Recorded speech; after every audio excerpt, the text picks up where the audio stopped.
बिस्मिल्लाहिर्रहमानिर्रहीम। Today's topic of discussion is haemodynamic disorders. तो आज की इस वीडियो के अंदर हम हीमोडायनामिक डिसऑर्डर्स के रॉबिन्स एमसीक्यूज को डिस्कस करने वाले हैं। तो जल्दी जल्दी स्टार्ट करते हैं। ओके, तो एक 45 ईयर ओल्ड वुमेन थी, ज़्यादा स्टैंडिंग की वजह से, वो भी लॉन्गर पीरियड के लिए। तो एडिमा हो गया फीट के अंदर। जो एडिमा है, स्वेलिंग है, उसमें पेन नहीं है, पेन और एडिथेमा नहीं है। डैट मीन्स के वो सिर्फ एक एडिमा की वजह से स्वेलिंग है, एडिमाटा स्वेलिंग है, वो इन्फ्लेमेशन की वजह से स्वेलिंग नहीं है। और इसकी वजह क्या है? तो जो हाइड्रोस्टैटिक प्रेशर है, यानी स्टैंडिंग अपराइट पोजीशन के अंदर जो हाइड्रोस्टैटिक प्रेशर होता है वो ज़्यादा हो जाता है। जब हाइड्रोस्टैटिक प्रेशर ज़्यादा हो जाएगा तो dependent part of the body है वहाँ पे एडिमा हो जाएगा। ओके, ठीक हो गया। ओके, तो ये इसका रीज़न क्या होगा? हाइड्रोस्टैटिक प्रेशर ज़्यादा होने की वजह से होगा। अब दूसरे रीजंस को देख लेते हैं। ठीक है, अब नॉर्मली हेल्थी पेशेंट के अंदर जिसका रीनल फंक्शन नॉर्मल है, ठीक है, तो वो फ्री वाटर जो इंजेस्ट किया जाता है उसको ओरली हम एलिमिनेट कर सकते हैं, क्लियर कर सकते हैं। लेकिन अगर हाइपो एल्बिनुमिया होता है तो हाइपो एल्बिनुमिया की वजह से जो एडिमा होता है वो जनरलाइज एडिमा होता है। ओके, यानी पूरी बॉडी के ऊपर आपको एडिमा देखने को मिलता होता है। स्पेसिफिकली ज़्यादा इफेक्ट होता है इसका dependent part of the body के ऊपर, लेकिन जो एडिमा होता है वो जनरलाइज होता है, ऑलमोस्ट काफ़ी सारे बॉडी के अंदर देखने को मिलता है। अगर इन्फेक्शन होता है, ओके, या फिर ऑब्स्ट्रक्शन होती है तो उसकी वजह से क्या होता है? लिम्फेडिमा होता है।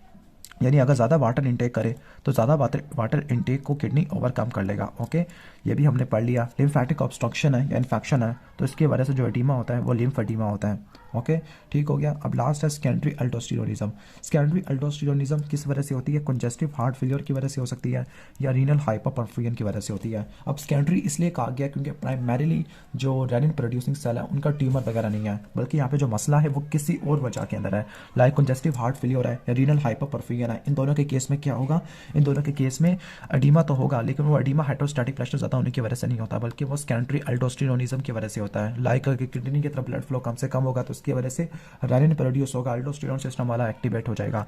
इनकी वजह से भी जनरलाइज एडिमा हो जाता है। ओके, नेक्स्ट क्वेश्चन है। नेक्स्ट क्वेश्चन के अंदर भी स्वेलिंग लिखी हुई है, लेकिन जो स्वेलिंग है वो लिम्फ नोड के रिमूवल की वजह से हुई है। ओके, तो यहाँ पे एक सर्जरी परफॉर्म की गई है, उस सर्जरी ने लिम्फेटिक रिटर्न को ख़राब कर दिया है। तो जो लिम्फेटिक रिटर्न है अगर वो ख़राब हो जाए तो उसकी वजह से लिम्फेटिक ऑब्स्ट्रक्शन हो जाएगी। ओके, और लिम्फेटिक ऑब्स्ट्रक्शन की वजह से जो एडिमा होता है उसको बोलते हैं लिम्फेडिमा। तो यहाँ पे बेस्ट ऑप्शन कौन सा होगा? लिम्फेडिमा का। ओके, ठीक हो गया।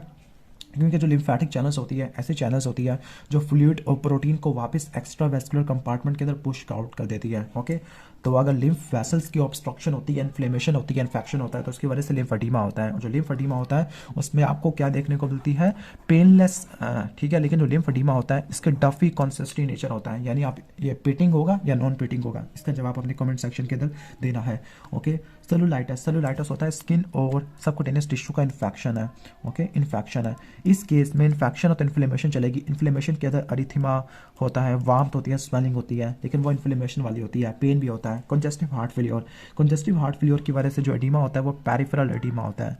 ओके, पेरिफेरल एडिमा होता है। मेनली वो dependent part of the body के अंदर देखने को मिलता है, लाइक सिटिंग पोजीशन के अंदर सैक्रम और स्टैंडिंग पोजीशन के अंदर लोअर लिम्स होते हैं, वहाँ पर आपको एडिमा देखने को मिलता होता है। ओके, इसके बाद नेक्स्ट है डिक्रीज प्लाज्मा ऑनकोटिक प्रेशर। अगर प्लाज्मा ऑनकोटिक प्रेशर कम हो गया, हाइपो एल्बुमिनिया हो गया, तो हाइपो एल्बुमिनिया की वजह से या सोडियम या वाटर रिटेंशन की वजह से या रीनल फेलियर की वजह से जो एडिमा होता है वो क्या होता है? जनरलाइज्ड एडिमा होता है। ओके, जो मैंने ऊपर आपको बताया था कि रीनल फेलियर की वजह से जनरलाइज एडिमा होगा। फ्लैबोथ्रोम्बोसिस। फ्लैबोथ्रोम्बोसिस होती है swelling with pain and tenderness. Phlebo means veins, thrombosis. Okay, जो वेन्स के थ्रोम्बोसिस की वजह से इनके वाल की इन्फ्लेमेशन होती है, तो इस केस में जो स्वेलिंग होती है उसमें पेन होता है और टेंडरनेस होती है, लेकिन ऊपर वाले सिनेरियो के अंदर वो पेन को नहीं बताता। क्वेश्चन नंबर 3 की तरफ आ जाते हैं। क्वेश्चन नंबर 3 के अंदर लंप है राइट ब्रेस्ट के ऊपर। ओके, एग्जामिनेशन के ऊपर पता चला कि जो स्किन है वो थिकेंड है, रेडिश ऑरेंज है और पिटेड है, पिटिंग एडिमा देखने को मिल रहा होता है। ओके, और आपको पता है कि जो ब्रेस्ट का कैंसर होता है वो लिम्फ नोड में आके फैल जाता होता है। तो कौन सा मैकेनिज्म ग्रोस अपीयरेंस को समझाएगा? तो ग्रोस अपीयरेंस को समझाने वाला वो लिम्फेटिक ऑब्स्ट्रक्शन होती है। लाइक कैंसर है ब्रेस्ट का तो वो डर्मल लिम्फेटिक में जाएगा, तो जो ब्रेस्ट की अपीयरेंस होती है उसको बोलते हैं peau de orange appearance, peau de orange appearance. Okay, इसके बाद क्वेश्चन नंबर 3 का हम देख लेते हैं। जो पुअर डी ऑरेंज होती है, ये जो ब्रेस्ट का कैंसर है वो लिम्फ नोड पे जाएगा, वहाँ पे लिम्फेटिक ऑब्स्ट्रक्शन करा देगा, जिसकी वजह से स्किन की अपीयरेंस होती है लाइक थिकनिंग है, रेडिश अपीयरेंस और पीटिंग वगैरह देखने को मिलता है। इसके बाद क्वेश्चन नंबर 4 की तरफ आ जाती है। क्वेश्चन नंबर 4 में लिथार्जी है, पैरी ऑर्बिटल एडिमा है, एडिमा एंकल्स के ऊपर देखने को मिल रहा है, और एल्ब्यूमिन यूरिया वजह है इसकी। उसको थायराइड डायबिटिक दी गई जिसकी वजह से एडिमा ठीक हो गया। तो जो एडिमा था वो किस वजह से हुआ? जो नेफ्रोटिक सिंड्रोम है उसकी वजह से जो एडिमा होता है वो पैरी ऑर्बिटल एडिमा देखने को मिलता होता है। ओके, तो नेफ्रोटिक सिंड्रोम में क्या होता है? नेफ्रोटिक सिंड्रोम में एल्ब्यूमिन यूरिया होता है। नेफ्रोटिक सिंड्रोम में क्या होगा? एल्ब्यूमिन यूरिया होगा, एल्ब्यूमिन का लेवल कम हो जाएगा। जब एल्ब्यूमिन का लेवल कम हो जाएगा तो प्लाज्मा ऑनकोटिक प्रेशर कम हो जाएगा। जब प्लाज्मा ऑनकोटिक प्रेशर कम हो जाएगा तो इसकी वजह से इंट्रावेस्कुलर वाटर एक्स्ट्रावेस्कुलर कंपार्टमेंट की तरफ आना शुरू हो जाएगा। ओके, ठीक हो गया। ओके, जब इंट्रावेस्कुलर वॉल्यूम कम हो जाएगा तो इंट्रावेस्कुलर वॉल्यूम कम होने की वजह से रेनिन, एंजियोटेंसिन, अल्डोस्टेरोन सिस्टम की एक्टिवेशन देखने को मिल सकती है। ठीक हो गया। तो एल्ब्यूमिन का लेवल कम नहीं होगा, एल्ब्यूमिन का लेवल ज़्यादा नहीं होगा बल्कि कम होगा। ओके, तो यहाँ पे जो मेन मसला होगा वो किस वजह से होगा? यहाँ पे क्या होगी? साल्ट रिटेंशन होगी। क्यों? क्योंकि रेनिन, एंजियोटेंसिन, अल्डोस्टेरोन सिस्टम चलेगा तो साल्ट और वाटर की रिटेंशन करेगा, जो और ज़्यादा कंडीशन को ख़राब कर देगी। तो थायराइड डाययूरेटिक होती है, ये रीनल एक्सक्रीशन को बढ़ा देती है, सोडियम की एक्सक्रीशन को, जिसकी वजह से वाटर भी निकल जाएगा। ओके, जो हाइपोवोलीमिया है, जो हाइपोवोलीमिया इसकी वजह से हुई थी, ओके, तो वो आगे एल्डोस्टेरोन को बढ़ा देती है, ना कि कम कर देती है। ठीक है, तो आपने देख लिया कि एल्डोस्टेरोन भी बढ़ रहा है, रेनिन भी बढ़ रहा है, एल्ब्यूमिन कम हो रहा है, कॉर्टिसोल का वैसे इतना ज़्यादा लिंक होता नहीं है, और जो लास्ट है एडीएच वो बढ़ जाता है। क्वेश्चन नंबर 5 की तरफ चलते हैं। क्वेश्चन नंबर 5 के अंदर डिस्निया है, इंक्रीज कफ है, फ्रॉथी डिस्चार्ज, फ्रॉथी स्पुटम है। ठीक है, चेस्ट रेडियोग्राफ में कैरेक्टरिस्टिक फाइंडिंग आपको नजर आ रही होगी। ओके, तो वो क्या पूछ रही है कि what is the most likely mechanism for the development of heart pulmonary infiltrate है। ओके, तो जो पेशेंट है, पेशेंट को कंजेस्टिव हार्ट फेलियर है। कंजेस्टिव हार्ट फेलियर के अंदर अगर आप देखो कि जो पल्मोनरी इन्फिल्ट्रेशन है, लाइक पल्मोनरी कैविटी में ब्लड ज़्यादा फिल्ड होना शुरू हो गया है, प्लूरल इफ्यूजन वगैरह हो सकती है, पल्मोनरी एडीमा हो सकता है। ओके, और आपको पता है कि जब हार्ट फेल होता है तो उसकी वजह से पल्मोनरी सर्कुलेशन के अंदर, स्पेसिफिकली अगर लेफ्ट हार्ट फेल होता है तो पल्मोनरी वेस्कुलेचर के अंदर हाइड्रोस्टैटिक प्रेशर ज़्यादा होना शुरू हो जाएगा, और जब हाइड्रोस्टैटिक प्रेशर ज़्यादा होना शुरू हो जाएगा तो वो पल्मोनरी एडीमा करवा देगा। ओके, पल्मोनरी एडीमा, तो आपको जो चीज़ें नजर आ रही है पल्मोनरी एडीमा वगैरह को इंडिकेट कर रही होती है। बाइलैटरल पल्मोनरी इन्फिल्ट्रेट है, वो पल्मोनरी एडीमा की वजह से हो है। और मेन वजह क्या होती है? इंक्रीज हाइड्रोस्टैटिक प्रेशर है।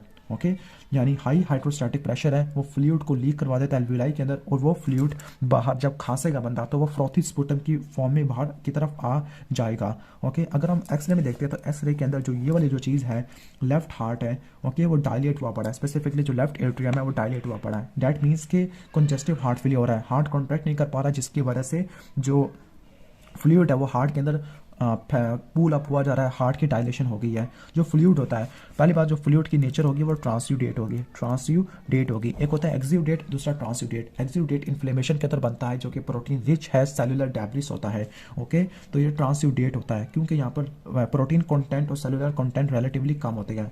अब जो किडनी होती है वो इसको कंपनसेट कर देगी, ठीक है। ओके, लेकिन यानी पहला ऑप्शन लिखा हुआ है डिक्रीज सोडियम इंटेक, इसकी वजह से होता है। अब जो चाहे सोडियम इंटेक कम कर दो तो किडनी उसको कंपनसेट करने की कोशिश करती है, लेकिन हमारी डाइट के अंदर जो सोडियम वो काफ़ी ज़्यादा होता है। इसके बाद हाइपोएल्बुमिया या लो एल्ब्यूमिन की वजह से जो एडीमा होता है वो लंग्स पर लिमिटाइज नहीं होता, बल्कि जो एडीमा होता है पैरी ऑर्बिटल होता है, जहाँ लूज कनेक्टिव टिश्यू होते हैं वहाँ पर काफ़ी ज़्यादा होता है। वैसे इसका एडीमा जनरलाइज होता है, लेकिन एंकल के ऊपर, सैक्रम के ऊपर, लोअर लिम्स के ऊपर और पैरी ऑर्बिटल टिश्यूज़ के अंदर काफ़ी ज़्यादा होता है। ओके, चूँकि पेशेंट एफिब्राइल है, पेशेंट क्या है? एफिब्राइल है। डेट मीन्स कि जो पल्मोनरी इन्फिल्ट्रेट है वो नमूनिया नहीं हो सकते, क्योंकि नमूनिया के अंदर क्या होता है? नमूनिया के अंदर पेन वगैरह होता है। ओके, और फीवर वगैरह भी होता है। ठीक है, इसके बाद जो पल्मोनरी वीनस ऑब्स्ट्रक्शन होती है वो पल्मोनरी थ्रोम्बोएम्बोलिज्म में होती है। पल्मोनरी थ्रोम्बोएम्बोलिज्म की वजह से राइट साइडेड हार्ट फेलियर हो जाएगा। जब राइट साइडेड हार्ट फेलियर हो जाएगा तो इस केस में पल्मोनरी एडीमा नहीं होगा बल्कि पेरिफेरल एडीमा होगा। जो पल्मोनरी एडीमा होता है लेफ्ट हार्ट के फेलियर की वजह से होता है। क्वेश्चन नंबर 6 की तरफ चलते हैं। इन्फेक्शन हुआ है राइट एंटीरियर वाल का, उसको एंटी एरिथमिक और प्रेसिड एजेंट दिया है, स्टेबल कंडीशन के अंदर आ गया है, तो कौन सी माइक्रोस्कोपिक चेंज उसकी लंग्स के अंदर हमें देखने को मिल सकती होती है। ठीक है, तो पहली बात है कि जब लेफ्ट वेंट्रिकल फेल होता है तो उसकी वजह से क्या होगा? पल्मोनरी कैपिलरीज के अंदर वीनस कंजेशन हो जाएगी। जब पल्मोनरी कैपिलरीज के अंदर वीनस कंजेशन हो जाएगी तो उसकी वजह से पल्मोनरी एडीमा वगैरह हो सकता है, क्योंकि हाइड्रोस्टैटिक प्रेशर ज़्यादा हो जाएगा, पल्मोनरी एडीमा हो जाएगा, ट्रांसयूडेट हो जाते हैं। ओके, तो यहाँ पे बेस्ट ऑप्शन क्या होगा? ये होगा ट्रांसयूडेट है। अब सारे ऑप्शन को रूल आउट कर देते हैं। पहला है एल्वियोलर न्यूट्रोफिलिक एक्सुडेट। जो एल्वियोलर न्यूट्रोफिलिक एक्सुडेट होता है ये आपको एक्यूट इन्फ्लेमेशन में देखने को मिलता है, लाइक निमोनिया होता है, लंग्स की इन्फ्लेमेशन। ओके, ठीक हो गया। इसके बाद फिब्रोसिस और हीमोसिड्रिन, जो फिब्रोसिस और हीमोसिड्रिन होती है, यानी हीमोसिड्रिन फील्ड मैक्रोफेजेस होते हैं। ऐसे मैक्रोफेजेस जो हीमोसिड्रिन फील्ड होते हैं उनको क्या बोलते हैं हम? Heart failure cell, heart failure cells बोलती है। तो जो हीमोसिड्रिन लेडेड मैक्रोफेजेस है और फिब्रोसिस होती है ये कब होती है? लॉन्ग स्टैंडिंग कंडीशन के अंदर होती है, ये एक्यूट कंडीशन के अंदर नहीं होती। ओके, तो लॉन्ग लास्टिंग कंडीशन के अंदर होती है, तो ये भी निकाल दिया हमने। इसके बाद प्लूरल फिब्रोसिस है। फिब्रोसिस आपको बता चुका हूँ, एल्वियोलर वाल फिब्रोसिस या पल्मोनरी फिब्रोसिस होती है। ओके, तो वो क्रॉनिक को इंडिकेट करती है। इसके बाद प्रूलेंट डिस्चार्ज होता है प्लूरल कैविटी में, जिसको एम्पाइमा बोलते हैं। तो वो बैक्टीरियल इन्फेक्शन की वजह से आ सकता है, हार्ट फेलियर की वजह से ऐसा नहीं हो सकता। और लास्ट है fluid accumulation in the plural space. अब जो प्लूरल फ्लूइड की कलेक्शन होती है, ओके, जो इस केस में जो रेडियोग्राफ है, अगर आप इस रेडियोग्राफ को देखो, इस रेडियोग्राफ को उन्होंने रिप्रेजेंटेशन दी हुई है, वैसे नज़र कुछ नहीं आ रहा। तो इस रेडियोग्राफ के अंदर कोई प्लूरल ट्रांसड्यूट नहीं है, लेकिन इसके अंदर अगर आप देखो तो यहाँ पे कोई प्लूरल ट्रांसड्यूट आपको नजर आ रहा था। ओके, अब चलते हैं क्वेश्चन नंबर 7 की तरफ। क्वेश्चन नंबर 7 के अंदर है 58 ईयर ओल्ड मैन है, पल्मोनरी एम्फीसीमा है, कंजेस्टिव हार्ट फेलियर की हिस्ट्री है। फिजिकल एग्जामिनेशन में पता चला कि लोअर लेग की स्वेलिंग है, ग्रेड 2 पेटिंग एडीमा है, सीरम EST ELT बढ़े हुए हैं, दैट मीन्स के कोई लीवर का कोई प्रॉब्लम हो सकती है। ओके, इसके बाद हम आगे चलते हैं क्वेश्चन नंबर, यानी अब इसका क्या होगा जब लीवर के अंदर मसला आ जाएगा, हेपेटाइटिस है, तो इस केस में जो लीवर है वो आगे प्लाज्मा प्रोटीन प्रोड्यूस नहीं करेगा। जब प्लाज्मा प्रोटीन प्रोड्यूस नहीं करेगा तो बिल्कुल वही सिनेरियो होगा जो आपको हाइपोएल्बिनिमिया के अंदर देखने को मिलता होता था। अब इन्होंने असल में जो मैंने मिस्टेक कर दी थी, क्वेश्चन नंबर 6 के अंदर जो रेडियोग्राफ था वो ये वाला हवाले दे रहा था। अब जो क्वेश्चन नंबर 7 है उसमें रेडियोग्राफ लीवर का ये है। ओके, ये रेडियोग्राफ नहीं है, पता नहीं क्या है। अच्छा, तो यहाँ पर जो लीवर की अपीयरेंस होती है, यहाँ पर जो लीवर है उसको बोलते हैं nutmeg liver. Nutmeg liver को छालिया भी बोलते हैं, नेट मैक को छालिया बोलती है। ओके, अब होता क्या है? तो कंजेस्टिव हार्ट फेलियर है। कंजेस्टिव हार्ट फेलियर की वजह से होगा क्या? कंजेस्टिव हार्ट फेलियर की वजह से आगे कंजेशन होना शुरू हो जाएगी। अभी मैंने हाइपोएल्बिनिमिया बताया था, उसको भी आप भूल जाओ। ठीक है, अब नेट मैक लीवर कब होता है? जब क्रोनिक पैसिव कंजेशन होती है, लाइक कंजेस्टिव हार्ट फेलियर हुआ। कंजेस्टिव हार्ट फेलियर की वजह से क्रोनिक पैसिव कंजेशन होती है। जब क्रोनिक पैसिव कंजेशन होती है तो उसकी वजह से जो लीवर का पैरेन्काइमा है उसमें फ्लूइड की एक्यूमुलेशन होना शुरू हो जाती है। ओके, यहाँ पे अगर आप देखो लोअर लेग की स्वेलिंग भी लिखी हुई है और प्रोमिनेंट जुगुलर वेन डिस्टेंशन भी लिखी है up to the level of mandible, that means कि हार्ट फेलियर हो रहा है। अब जो एंजाइम बढ़े हुए हैं वो ये इंडिकेट कर रही है कि लीवर की इंजरी काफ़ी ज़्यादा सीवियर हो चुकी है। ओके, लीवर की इंजरी काफ़ी ज़्यादा सीवियर हो चुकी है। ठीक है, ओके। और आपको पता है कि जो अगर आपने लीवर की कंजेशन करानी है तो लीवर की कंजेशन कराने के केस में क्या होगा? लीवर की कंजेशन में आपको राइट साइड हार्ट फेलियर कराना है। तो राइट साइड हार्ट फेलियर के अंदर आपने क्या कराना होगा? पल्मोनरी एम्फाइसीमा कराना है। पल्मोनरी एम्फाइसीमा में राइट हार्ट के ऊपर ज़्यादा प्रेशर होता है। जब राइट हार्ट के ऊपर ज़्यादा प्रेशर होता है तो राइट हार्ट फेलियर हो सकता है। जब राइट हार्ट फेलियर होगा तो पेरिफेरल सर्कुलेशन के अंदर कंजेशन आना शुरू हो जाएगी, जिसको हम नेट मैक लीवर बोलते हैं। ओके, ठीक है, यानी जो पल्मोनरी सर्कुलेशन है वो राइट हार्ट को फेल कर देगी और राइट हार्ट के फेल होने की वजह से लीवर के अंदर ब्लड की एक्यूमुलेशन होना शुरू हो जाएगी। तो बेस्ट ऑप्शन आपका कौन सा होगा? कंजेस्टिव हार्ट फेलियर है। ये असल में इसका मैकेनिज्म होता है, जैसे स्टेटमेंट में भी लिखा हुआ था। अब यहाँ पे क्रॉनिक दूसरे ऑप्शन वगैरह को देख लेते हैं। ओके, अगर बिलियरी ट्रैक की ऑब्स्ट्रक्शन होती है तो बिलियरी ट्रैक की ऑब्स्ट्रक्शन के केस में क्या होगा? बिलियरी ट्रैक की ऑब्स्ट्रक्शन के केस में बाइल की स्टेसिस हो जाएगी, जिसको हम बोलते हैं कोलिस्टेसिस, और इसमें एक्टेरस हो जाएगा, यानी जॉन्डिस वगैरह हो जाएगा। ओके, इसके बाद हम दूसरे ऑप्शन को देख लेते हैं। जो हेपेटिक कंजेशन होती है वो क्रॉनिक रीनल फेलियर से लिंक्ड नहीं होती, और जो हेपेटोरीनल सिंड्रोम है उसके ऐसी कोई कैरेक्टरिस्टिक ग्रोस अपीयरेंस नहीं होती। अब हेपेटोरीनल सिंड्रोम क्या होता है उसको हमने 4th ईयर में कवर करना है। ओके, इसके बाद है पोर्टल वेन थ्रोम्बोसिस है। जो पोर्टल वेन थ्रोम्बोसिस होती है उस केस में लीवर की तरफ ब्लड फ्लो कम हो जाएगा, और जब ब्लड फ्लो कम हो जाएगा लीवर की तरफ तो लीवर की नेक्रोसिस वगैरह होना शुरू हो जाएगी। ओके, थ्योरेटिकली तो नेक्रोसिस होनी चाहिए, लेकिन लीवर के पास डुअल सर्कुलेशन होती है, तो ब्लड फ्लो कम होने की वजह से लीवर के पास नेक्रोसिस नहीं होगी, डैट मीन्स EST और ELT एलिवेट नहीं होती। इसके बाद थ्रोम्बोसाइटोपिनिया होता है। थ्रोम्बोसाइटोपिनिया के केस में रेड लोब्यूलर डिस्कलरेशन होती है। क्या होती है? रेड लोब्यूलर कंसेंट्रेशन होती है, डिस्कलरेशन होती है, जो कि इस केस में नजर नहीं आ रही। क्वेश्चन नंबर 8 की तरफ आते हैं। ओके, तो यहाँ पर क्या है कि बार टब के अंदर फॉल हुआ और अपने बैक ऑफ हेड को स्ट्राइक किया। 24 घंटे के बाद वो सोमनिलेंट हो गया था। एक्सरे के अंदर, सीटी स्कैन के अंदर देखा गया कि जो बीनीथ द ड्यूरा यानी ड्यूरा के नीचे क्या होता है, सब ड्यूरल, ओके, सब ड्यूरल हीमाटोमा है जो कि लेफ्ट सेरिब्रल वेसल्स को या लेफ्ट सेरिब्रल हेमिस्फीयर को कंप्रेस कर रहा था। तो कौन सी टर्मिनोलॉजी इसको एक्सप्लेन करेगी? तो फ्लूइड की एकोमुलेशन, स्पेसिफिकली ब्लड की एकोमुलेशन सब ड्यूरल स्पेस में, तो उसको क्या बोलते हैं? सब ड्यूरल हीमाटोमा बोलते हैं। ओके, हीमाटोमा होते हैं। अब हीमाटोमा होता है क्या है? कलेक्शन ऑफ ब्लड, ब्लड की कलेक्शन होती है किसी पोटेंशियल स्पेस में। ओके, ब्लड की कलेक्शन होती है किसी पोटेंशियल स्पेस में या किसी टिश्यू के अंदर। ओके, कंजेशन क्या होता है? कंजेशन जब होता है जब वेस्कुलर डायलेशन होती है, स्पेसिफिकली पूलिंग होती है due to impaired venous flow. इसके बाद इकाइमोसिस है। इकाइमोसिस, पुरपुरा और पटिची ये थोड़े से सिमिलर होते हैं, लेकिन इकाइमोसिस के अंदर आपने याद रखना है कि ब्रूज होता है। ओके, तो उसकी वजह से ब्लॉची अपीयरेंस होना शुरू हो जाती है और ये तकरीबन हम कह सकते हैं कि जो इकाइमोसिस होता है ये 1 से लेकर 2 सेंटीमीटर का होता है, जबकि 1 से लेकर 2 मिलीमीटर का उसको हम बोलते हैं पुरपुरा। ओके, सॉरी, पुरपुरा होता है 1 से लेकर 2 मिलीमीटर वाले को बोलते हैं पेटिचिए, जबकि पुरपुरा होता है वो हम कह सकते हैं 3 मिलीमीटर से बड़ा, उसको क्या बोलते हैं? पुरपुरा बोलते हैं। ओके, उम्मीद है कि आपको समझ आ गई होगा। मैं यहाँ पर अच्छे तरीके से यहाँ पे लिख लेता हूँ। 1 से लेकर 2 सेंटीमीटर क्या होगा तो उसको क्या बोलेंगे? अगर वो 3 सेंटीमीटर से 3 मिलीमीटर है और फिर इसके बाद 1 से लेकर 2 मिलीमीटर है, तो 1 से लेकर 2 सेंटीमीटर वाले को हम इकाइमोसिस बोलते हैं।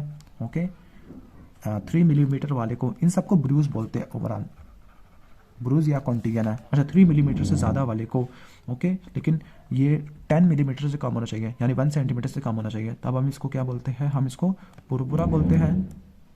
ओके, सबसे छोटा होता है वो पेटिचिया होती है, पेटिचियल हेमरेज होती है, जो माइन्यूट स्पॉट होते हैं। तो ये आपको मैंने बता दिया इन तीनों का फ़र्क। अब हम आगे चलते हैं, क्वेश्चन नंबर 9 की तरफ चलते हैं। तो क्वेश्चन नंबर 9 के अंदर क्या होगा कि ऑटोप्सी परफॉर्म की गई है, हेमरेज का पैटर्न है, जो हेमरेज है, ब्रूज है, कॉन्टिगन है, इसके 3 पैटर्न्स होते हैं, पेटिचिया, पुरपुरा और इकाइमोसिस है। अब आगे डायग्राम में पता नहीं क्या लिखा हुआ है इसकी जो अपीयरेंस है, लेकिन अगर आप देखो तो dot dot dot dot dot dot minute spots नजर आ रहे हैं। तो जो माइन्यूट स्पॉट्स होते हैं, ओके, तो उसको क्या बोलते हैं? हम माइन्यूट स्पॉट्स को पेटिचिया बोलते हैं। तो जो पेटिचिया होती है ये 1 से लेकर 2 मिलीमीटर होते हैं, 1 से लेकर 2 मिलीमीटर होते हैं। ओके, और फिगर में आपको एपिकार्डियल सरफेस की तरफ नजर आ रहा था। ओके, अब चलते हैं क्वेश्चन नंबर 10 की तरफ। तो क्वेश्चन नंबर 10 की तरफ आ जाते हैं। अच्छा, ये पेटिचिया पुरपुरा उनकी कॉजेज क्या होती है? प्लेटिलेट के डिसफंक्शन की वजह से या प्लेटिलेट कम होने की वजह से, थ्रोम्बोसाइटोपिनिया। नेक्स्ट चलते हैं क्वेश्चन नंबर 10। ओके, तो ये जो क्वेश्चन नंबर 10 है इसके अंदर हीमोस्टेसिस वाला फिनोमिना बताया हुआ है कि पंक्चर वुंड है, उसकी वजह से नीडल स्टिक इंजरी है, उसकी वजह से ब्लीडिंग होती है, फिर ब्लीडिंग स्टॉप हो जाती है। तो कौन सा मैकेनिज्म ऑपरेट करता है आर्ट्रियोलर ब्लीडिंग को मिनिमाइज करने के लिए? स्पेसिफिकली स्मॉल आर्ट्रियोलर है। सबसे पहले अगर आर्ट्रियोल की इंजरी होती है तो पहले वेजो कंस्ट्रक्शन होती है। ओके, ये न्यूरोजेनिक मैकेनिज्म भी होता है, और जो वेजो कंस्ट्रक्शन होती है ट्रांजिएंट होती है, ट्रांजिएंट वेजो कंस्ट्रक्शन होती है। फिर इसके बाद फिब्रिन की पॉलीमराइजेशन होती है। इससे पहले असल में होता ये है कि पहले प्राइमरी हीमोस्टेसिस है, फिर सेकेंडरी हीमोस्टेसिस है। प्राइमरी हीमोस्टेसिस के अंदर क्या होगा? प्लेटलेट प्लग बनेगा, फिर सेकेंडरी हीमोस्टेसिस होगी जिसके अंदर फिब्रिन की पॉलीमराइजेशन होती है, और ये क्या कर देती है? आगे क्लॉट को बनाकर ये किसी वेस्कुलर डिफेक्ट को क्लोज कर देती है। तो सबसे पहले क्या होगा, यानी most likely to stop small arteriolar bleeding है, तो सबसे पहले मोस्ट लाइकली होता है वो होता है वेजो कंस्ट्रक्शन होता है। ओके, क्योंकि वेस्कुलर स्मूथ मसल के अंदर स्मूथ मसल होती है ताकि वो ब्लीडिंग को मिनिमाइज कर सके। क्वेश्चन नंबर 11 की तरफ आते हैं। तो क्वेश्चन नंबर 11 के अंदर 15 ईयर ओल्ड गर्ल है, ओके, 16 फुट के ऊपर कोई कट लगा है, तो जो सुपरफिशियल 0.5 सेंटीमीटर लैसिरेशन है, लेकिन 5 मिनट में ब्लीडिंग खत्म हो जाती है। तो कौन सा सब्सटेंस एंडोथेलियम ने रिलीज किया जिसने आगे प्लेटलेट की एग्रीगेशन को कॉन्ट्रैक्ट कर दिया near this site of injury है? ओके, तो जो आपको पता है कि जो एंडोथेलियल इंजरी होती है, सपोज एंडोथेलियम इंजरी होती है, एंडोथेलियल इंजरी होती है, ये ग्लाइकोप्रोटीन टिश्यू फैक्टर है या फैक्टर 3 होता है, उसको रिलीज करवा देती है। अब जो टिश्यू फैक्टर होता है कोआगुलेशन वाले प्रोसेस को इनिशिएट करना शुरू कर देता है। नॉर्मली जो इंटैक्ट एंडोथेलियम होती है वो प्रोस्टासाइक्लिन प्रोड्यूस करती है, प्रोस्टासाइक्लिन PGI2 रैकिडोनिक एसिड मेटाबोलाइट से। प्रोस्टासाइक्लिन और PGI2 है वो नाइट्रिक ऑक्साइड होती है, वेजोडाइलेटर होते हैं, और ये प्लेटलेट एग्रीगेशन को मिनिमाइज कर देती है। जब ये प्लेटलेट एग्रीगेशन को मिनिमाइज कर देंगे तब ये थ्रोम्बस की फॉर्मेशन को मिनिमाइज कर देंगे। ओके, ठीक है, यानी जिस जगह पर इंजरी नहीं है उस जगह के ऊपर थ्रोम्बस की फॉर्मेशन को क्लोज कर देंगे। यानी उसने लिखा हुआ है near this site of injury, at this site of injury नहीं लिखा हुआ, नियर दिस, उसके आसपास एरिया के अंदर थ्रोम्बस की फॉर्मेशन नहीं होगी। तो कौन सी मैकेनिज्म होते हैं? ये प्रोस्टासाइक्लिन और नाइट्रिक ऑक्साइड होते हैं। ओके, अब 1 बाय 1 सबको देख लेते हैं। अब GP2B और 3A, ये होता है क्या है, ये वो फैक्टर है जो कि प्लेटलेट की शेप को इंड्यूस करता होता है। ओके, प्लेटलेट की शेप को चेंज कर देता है। ओके, ठीक हो गया। इसके अलावा फॉस्फोलिपिड होते हैं और वो फिब्रिनोजन को और कैल्शियम को बाइंड करती है। प्लेटलेट एक्टिवेटिंग फैक्टर है। प्लेटलेट एक्टिवेटिंग फैक्टर ये क्या करता है, जो प्लेटलेट एक्टिवेटिंग फैक्टर होता है ये प्रोकोगुलेंट होता है, ये थ्रोम्बोसिस करवा देते हैं। टिश्यू टाइप प्लाज्मिनोजन एक्टिवेटर, ये प्लाज्मिन को एक्टिवेट करेगा, जब थ्रोम्बस बन जाएगा फिर उसको डिसोल्यूट करा देगा। जो थ्रोम्बोमार्डिलिन होता है थ्रोम्बन के साथ बाइंड करता है। ओके, तो ये बना देता है एंटीकोगुलेंट। वो एंटीकोगुलेंट प्रोटीन सी को एक्टिवेट करेगा, वो प्रोटीन सी आगे फैक्टर 5 को और फैक्टर 8 को एक्टिवेट कर देगी। और इसके बाद है थ्रोम्बोक्सिन। थ्रोम्बोक्सिन प्लेटलेट की एक्टिवेशन कराता है, वेजो कंस्ट्रक्शन कराता है, एग्रीगेशन को बढ़ा देता है। क्वेश्चन नंबर 12 की तरफ आ जाती है। तो क्वेश्चन नंबर 12 की तरफ एक्सपेरिमेंट में लिखा हुआ है कि जो थ्रोम्बस फॉर्मेशन है वो स्टडी की गई। तो वो कौन सा सब्सटेंस होता है जो थ्रोम्बस की फॉर्मेशन को मिनिमाइज कर देता है, वह एक्टिवेटिंग प्रोटीन सी। तो आपको पहले बता चुका हो, प्रोटीन सी को एक्टिवेट कौन करता है, थ्रोम्बोमार्डुलिन करता है। ओके, तो बेस्ट ऑप्शन क्या होगा हमारा, थ्रोम्बोमार्डुलिन होगा। ठीक है, थ्रोम्बोमार्डुलिन इंटैक्ट एंडोथेलियम पे पड़ा हुआ होता है। तो थ्रोम्बोमार्डुलिन थ्रोम्बिन के साथ बाइंड करता है, प्रोटीन सी को एक्टिवेट करता है वो ठीक है, जो प्रोटीन सी होती है ये 5, 8 इसके अलावा और हम क्या कह सकते हैं कि 5 और 8 को इनहिबिट कर देती है। जो नॉर्मली थ्रोम्बिन होता है, थ्रोम्बिन किन किन को एक्टिवेट करना होता है, थ्रोम्बिन है वैसे 5वें को, 8वें को, 9वें को और 12वें को मेनली एक्टिवेट करना होता है, सॉरी 13वें को। ओके, जो कि फिब्रिन के क्रॉस लिंकिंग कराते हैं। जो थ्रोम्बिन होता है प्लेटलेट को भी एक्टिवेट कर सकता होता है। ठीक है, अब हम 1 बाय 1 बाकी सबको देख लेते हैं। जो कैल्शियम है एक को फैक्टर के तौर पर इस्तेमाल होता है, ऐसा को फैक्टर जो क्लॉटिंग में हेल्प देगा। ओके, क्लॉटिंग फैक्टर के तौर पे काम आता है। ओके, ठीक हो गया। जिसकी वजह से हमें जो ब्लड कलेक्शन ट्यूब होती है उनके अंदर ईडीटी ये डालते हैं ताकि ब्लड क्लॉटिंग को मिनिमाइज कर सके। जो फिब्रिन प्रोटीन होती है मैश वर्क बनाती है और ये मैश वर्क थ्रोम्बस को बना देगा। प्लेटलेट फैक्टर 4 होता है, ये प्लेटलेट के अल्फा ग्रेन्यूल से रिलीज होता है और ये प्लेटलेट की एग्रीगेशन बढ़ा देता है। और याद करना कि इसके खिलाफ अगर एंटीबॉडी बन जाएगी तो हेपेरिन इंड्यूस थ्रोम्बोसाइटोपिनिया हो जाएगा। प्रोथ्रोम्बिन थ्रोम्बिन के अंदर कन्वर्ट हो जाएगा कोगुलेशन कैस्केड के अंदर, जबकि tumour necrosis factor alpha inflammation में आता है। क्वेश्चन नंबर 13 की तरफ आते हैं।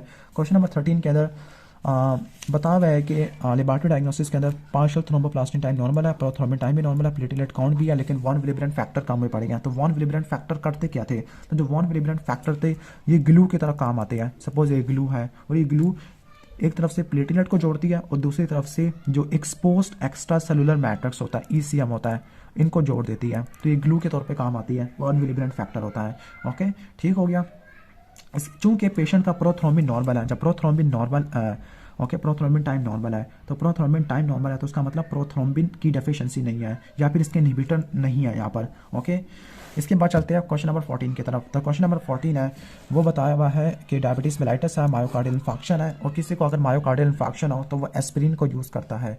जब एस्पिरिन होती है ये पोस्ट मायोकार्डियल इंफार्क्शन वाले पेशेंट में यूज़ की जाती है। तो एस्पिरिन को क्यों यूज़ करती है, ताकि आर्टेरियल थ्रोम्बोसिस को रोक देती है। अब एस्पिरिन करती क्या है, एस्पिरिन क्या करती है, प्लेटलेट की एग्रीगेशन को मिनिमाइज कर देती है। ओके, ऊपर वाले एमसीक्यू में क्या आना था, ऊपर वाले एमसीक्यू में 13 का प्लेटलेट एडहेरेंस चिपका देना। ठीक है, ओके, तो जो एस्पिरिन होती है एग्रीगेशन को मिनिमाइज कर देती है। अब एस्पिरिन होती है साइक्लोऑक्सीजिनेस पाथवे को इनहिबिट कर देती है, रैकिटोनिक एसिड मेटाबोलाइट को ब्लॉक कर देती है, स्पेसिफिकली थ्रोम्बोक्सिन A2 जो कि आगे क्या करवाते हैं, आगे थ्रोम्बोसिस वगैरह करवा सकते थे तो ये करवा देती है। बाकी सब चीज़ों को देख लेते हैं।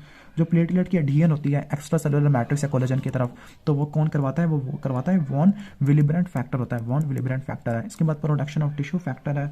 जो टिश्यू फैक्टर होता है ये इंजर्ड एंडोथेलियम से प्रोड्यूस होता है और ये एक्सट्रिंसिक पाथवे को प्रोड्यूस कर देता है, एक्टिवेट कर देता है। ओके, ठीक हो गया। इसके अलावा सेप एंडोथेलियल स्मूथ मसल है फाइब्रोब्लास्ट से भी प्रोड्यूस होता है। इसके बाद एंडोथेलियल सेल होती है वो वॉन विलिब्रेंट फैक्टर प्रोड्यूस करते हैं, एंडोथेलियल सेल होते हैं। लास्ट एंटीथ्रोम्बिन 3, एंटीथ्रोम्बिन 3 ये बहुत सारे क्लॉटिंग फैक्टर को एक्टिवेट कर देती है। Okay, antithrombin 3 heparin like molecule से बाइंड करती होती है। इसके बाद एमसीक्यू नंबर 15 है। एमसीक्यू नंबर 15 में एक एक्सपेरिमेंट था जिसमें प्लेटलेट फंक्शन को एनालाइज किया गया। ओके, तो एक ऐसा सब्सटेंस था जो प्लेटलेट की डेंस ग्रैन्यूल से रिलीज होता है, तो उस सब्सटेंस का नाम है एडीपी। जो एडीपी होता है ये प्लेटलेट के डेंस ग्रैन्यूल से रिलीज होता है और ये प्लेटलेट की एग्रीगेशन को बढ़ा देता होता है। ओके, इसके अलावा जो एडीपी होता है अपनी सिंथेसिस को दोबारा बढ़ाना शुरू कर देता है। ओके, ठीक है। जो बाकी दूसरे सब्सटेंस लिखे हुए हैं वो हीमोस्टेसिस के अंदर आ रहे हैं। ओके, ठीक है। अब बाकी दूसरे सब्सटेंस वगैरह को भी देख लेते हैं। अच्छा, जो दूसरे सब्सटेंस होते हैं हीमोस्टेसिस की लाइक फिब्रिनोजन होते हैं। ओके, इसके अलावा फाइब्रोनेक्टिन है, फाइब्रोनेक्टिन होता है और हम कह सकते हैं फाइब्रोनेक्टिन फाइब्रोनोजन फैक्टर 5 है, फैक्टर 8 है। तो ये सारे किस में होते हैं, अल्फा ग्रैन्यूल्स के अंदर मौजूद होते हैं प्लेटलेट के। ओके, ठीक हो गया, अल्फा ग्रैन्यूल के अंदर।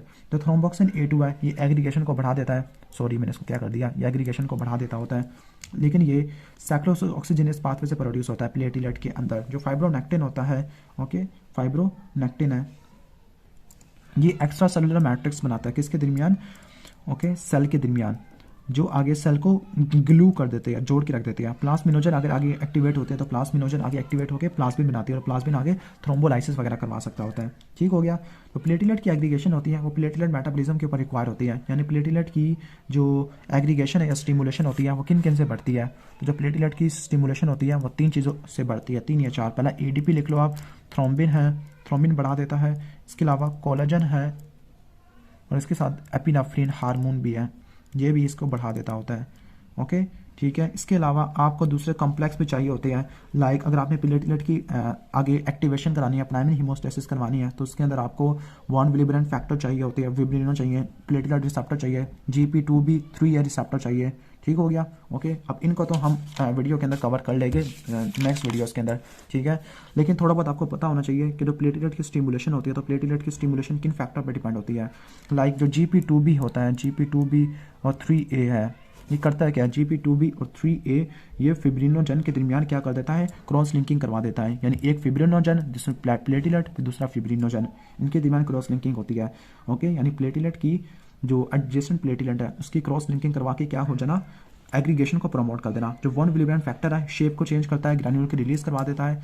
ओके, अब इस सिनेरियो के अंदर जो पेशेंट, इस सिनेरियो में जो हुआ हुआ है, जो पेशेंट को डिजीज हुआ हुआ है, उस डिजीज को बोलते हैं ग्लैंसमैन थ्रोम्बस्थीनिया, ग्लैंसमैन थ्रोम्बस्थीनिया। और जो ग्लैंसमैन थ्रोम्बस्थीनिया होता है ये वो डिसऑर्डर है जिसमें प्लेटलेट डिफेक्टिव होती है, डेफिशिएंट होती है, क्योंकि जो GP2B है और 3 है उसकी क्या होती है, डेफिशिएंसी होती है या खराब होता है, जिसकी वजह से फिब्रिनोजन के साथ प्लेटलेट बाइंड नहीं करेंगे। जब प्लेटलेट बाइंड नहीं करेंगे तो एग्रीगेशन नहीं हो पाएगी। हालांकि जो एग्रीगेशन होती है वो ADP से स्टिमुलेट होती है, जो कि आगे शेप वगैरह को मेंटेन करता होता है, शेप को चेंज करता होता है। क्वेश्चन नंबर 16 की तरफ आ जाते हैं।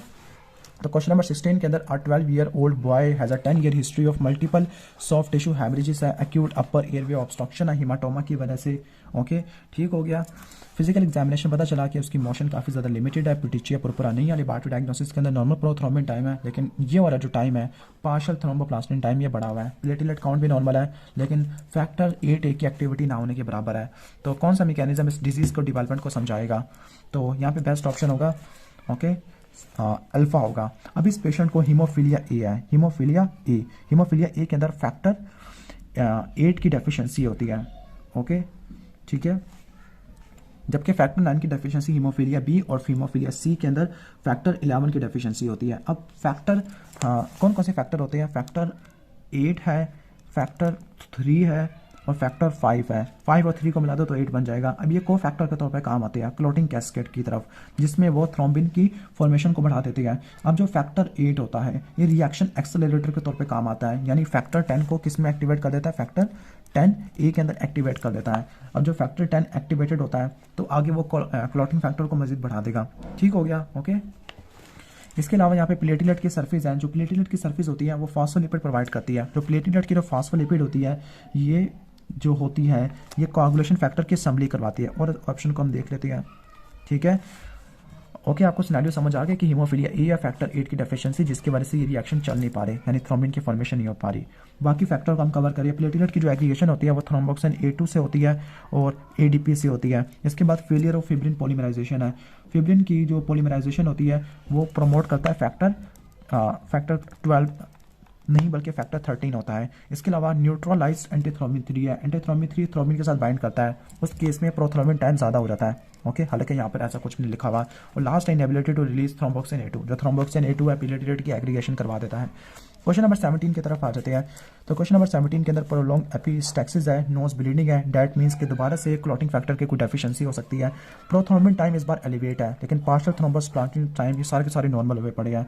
तो मोस्ट प्रोबेबली आंसर क्या होगा इसका, विटामिन की डेफिशिएंसी है। ओके, ठीक है। अब प्रोथ्रोम्बिन टाइम बढ़ा हुआ है, तो प्रोथ्रोम्बिन टाइम बढ़ा हुआ है तो उसका मतलब क्या हुआ कि कोआगुलेशन फैक्टर की डेफिशिएंसी है। कोआगुलेशन फैक्टर 2 के साथ 9, 10 ये बनते हैं लीवर के अंदर। ओके, और ये एक्सट्रिंसिक या जिसको हम विट्रो कोगुलेशन पाथवे कहते हैं, उसके अंदर आ जाते हैं। जो विटामिन के है इनकी गैमा कार्बोक्सिलेशन कराता है, पोस्ट ट्रांसलेशनल मॉडिफिकेशन वगैरह करवा देता है। ओके, बाकी ऑप्शन को देख लेते हैं।